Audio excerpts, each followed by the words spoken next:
Jangan lupa subscribe YouTube channel Metro TV News dan jangan lupa nyalakan notifikasinya.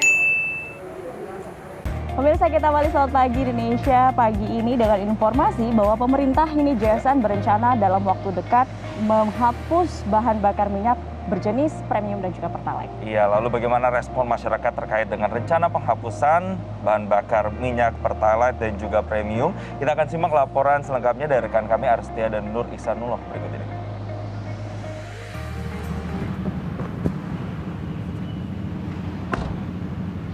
Pemerintah Indonesia berencana akan menghapuskan bahan bakar minyak jenis premium atau RON 88 dan BBM jenis pertalite RON 90.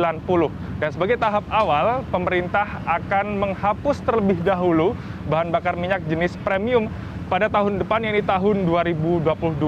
Dan sesuai dengan apa yang sudah dikonfirmasi oleh Komisaris Utama Pertamina, yakni Basuki Cahayapurnama, membenarkan bahwa pada tahun 2022 bahan bakar minyak jenis premium ini nanti akan dihapuskan, sementara untuk BBM jenis pertalite ini masih akan beredar.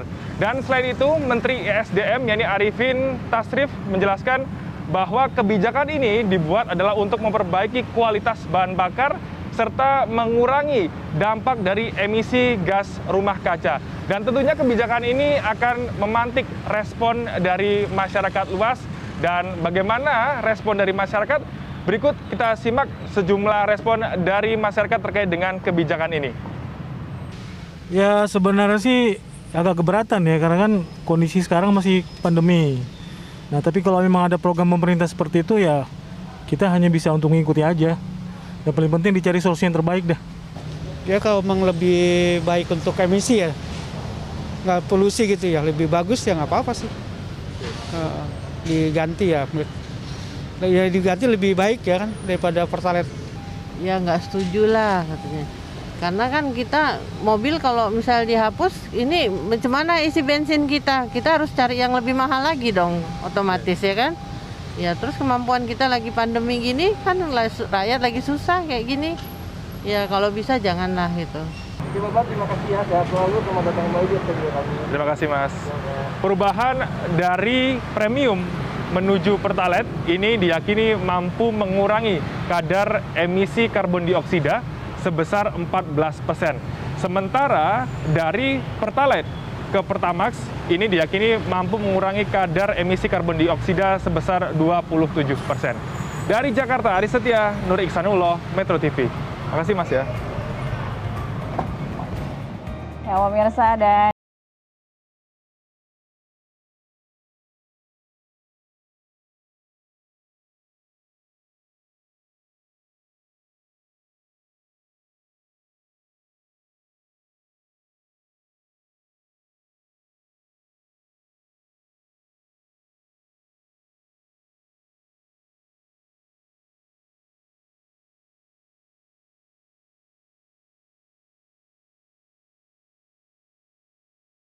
Pak Kurtubi sudah bisa mendengar kami? Sudah tersambungkan dengan jaringan garis? Iya, terima kasih Pak Kurtubi setelah bergabung bersama kami. Ini soal rencana pemerintah yang akan menghapuskan secara bertahap premium dan juga pertalite atau BBM di bawah RON 90. Kalau menurut Pak Kurtubi ini kan sebenarnya sebagai bentuk simplifikasi dari peraturan Menteri LHK juga untuk mengurangi emisi karbon di Indonesia untuk menciptakan polusi yang lebih baik begitu sebenarnya. Nah, sebenarnya Pak, apakah emang urgent untuk dilakukan atau seperti apa sih hingga harus dilakukan penghapusan di tahun depan? Ya, penghapusan premium sama pertalite ini tujuannya bagus, tapi ini saya lihat timingnya sama sekali tidak tepat. Tidak tepat sama sekali karena masa pandemi ini masyarakat ekonominya sangat menurun, banyak pengangguran, bisnis-bisnis banyak yang belum buka ya. Kalau ditambah beban dengan menghilangkan premium, artinya dipaksa harus menggunakan BBM yang lebih mahal. Kalau premium bilang dulu pasti pindah ke pertalite, itu lebih mahal daripada premium.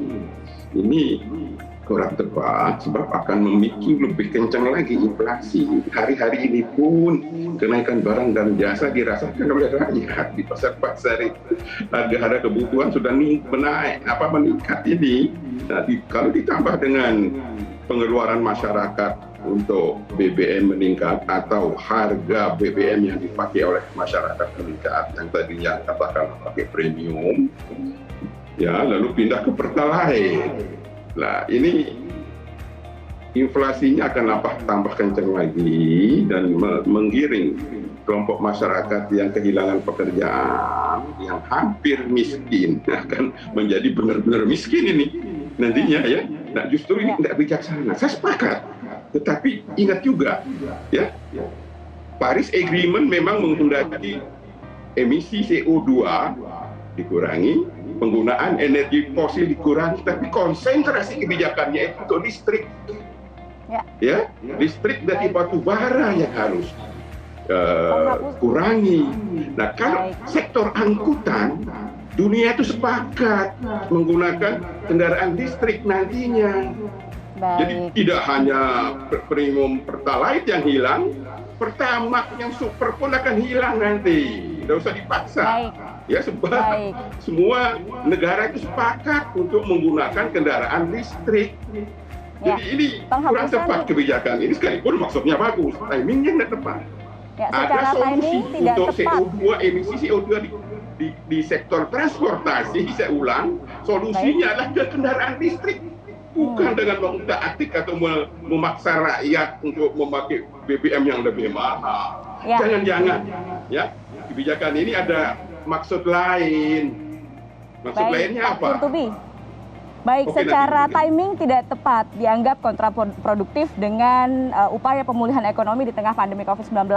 Nah, tapi di sisi lain ini adalah bentuk komitmen dari Indonesia di COP26 untuk mengurangi gas emisi karbon dan juga memperbaiki keadaan lingkungan di tengah pemanasan global. Ada alternatif lain yang lebih urgent mungkin, Pak Qurtubi? Alternatifnya siapkan masyarakat untuk bisa pindah ke kendaraan listrik.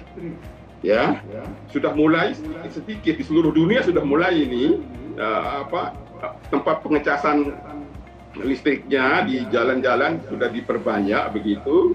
Jadi pada akhirnya dunia itu memakai satu energi untuk transportasi itu, yaitu energi listrik. Ya, energi listrik. Nah, justru energi listrik harus diproduksi dari energi bersih, bukan dari batu bara. Ya, batu bara di listrik ini yang harus segera diganti, dikurangi. Itu kebijakan yang benar. Bukan dengan memaksa rakyat pindah ke BBM yang lebih mahal. BBM yang lebih mahal pun nanti akan hilang. Ya, tidak usah diminta, semua negara akan menghilangkan itu, gitu loh. Nah, jadi begini, dalam situasi ekonomi kita seperti ini, tidak bijaksana memaksa rakyat untuk membeli BBM yang lebih mahal. Padahal itu kemauan Paris Agreement itu. Ya, betul mengurangi CO2, tapi timingnya, kan ada jadwalnya. Baik.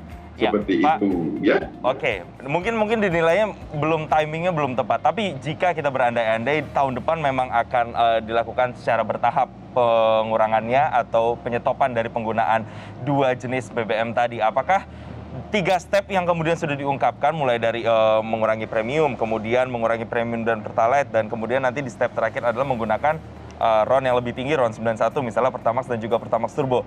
3 step ini apakah kemudian bisa menunjang dan dinilai efektif untuk kemudian bisa mengurangi atau seperti apa nih Pak?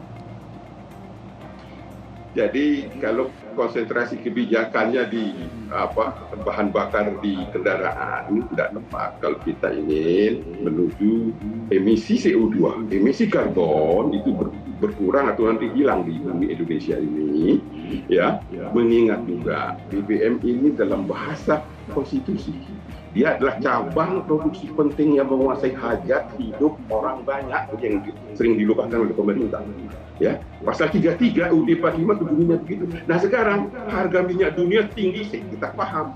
Harga minyak dunia tinggi, lalu dicari cara kreativitas agar katakanlah subsidi BBM bisa berkurang.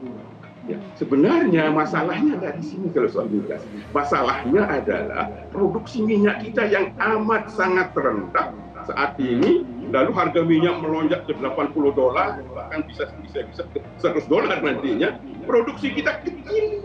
Karena tata kelola yang salah. Itu artinya kesimpulannya memang untuk di saat-saat ini melakukan penghapusan terhadap 2 jenis bahan bakar minyak tadi dinilai kurang tepat. Apalagi kalau kita lihat sendiri misalnya dari Pertamina, harga jualnya bisa dibilang jual rugi sudah. Apalagi kalau nanti harus diganti dan diganti dengan Pertamax, pasti juga akan ada intervensi dari pemerintah yang ini juga menimbulkan kerugian. Tidak hanya bagi Pertaminanya saja, tapi juga bagi masyarakat yang miskin tadi makin miskin. Mungkin katanya ada potensi seperti itu. Walaupun tujuannya sebenarnya bagus untuk pemulihan lingkungan. Sekali lagi, terima kasih Pak Qurtubi. Semoga dengan ada perbincangan ini juga makin ada kebijakan-kebijakan komprehensif yang kemudian bisa dipertimbangkan kembali. Terima kasih Pak Qurtubi, pengamat energi telah bergabung bersama kami di Selamat Pagi Indonesia.